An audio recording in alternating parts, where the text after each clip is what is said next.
हाइड्रोफोबिनम, जो पागल कुत्ते के जहर से तैयार की गई है। हाइड्रोफोबिनम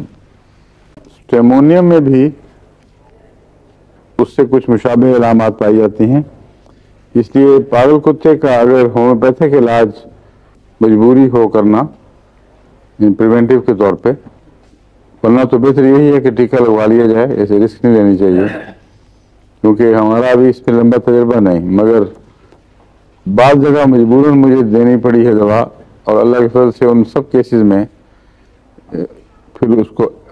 पागलपन का दौरा नहीं पड़ा ऐसे मरीज को, क्योंकि बाद देहात में हैं, बाज़ों को तौफीक नहीं होती टीके लगवाने की,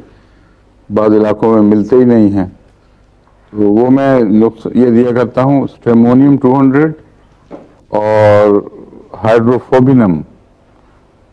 जो बौले कुत्ते के कांटे से जो जहर पैदा होता है उसका इलाज, उससे दवाई बनाई गई है। और इन दोनों में लिक्विड हजम ना करने यानी ना निगलने की इलामतें पाई जाती हैं, मगर एक फ़र्क है इसमें। लिक्विड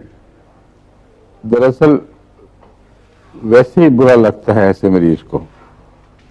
बल्कि नाकाबिल बर्दाश्त होता है, क्योंकि कहा जाता है, ये बाद लोग कहते हैं कि दरअसल पागल कुत्ते के काटे हुए को पानी में कुत्ते नजर आते हैं और उसकी वजह से वो शदीद घबराता है, उसको पागलपन का दौरा ज़्यादा पड़ता है, लेकिन स्पेज़म होता है ज़रूर इसका, गले के स्पेज़म के साथ ताल्लुक़ है, क्योंकि मैंने ऐसे मरीजों को जिनको पानी निगलना मुश्किल था या लिक्विड किसी किस्म का दूध वगैरह,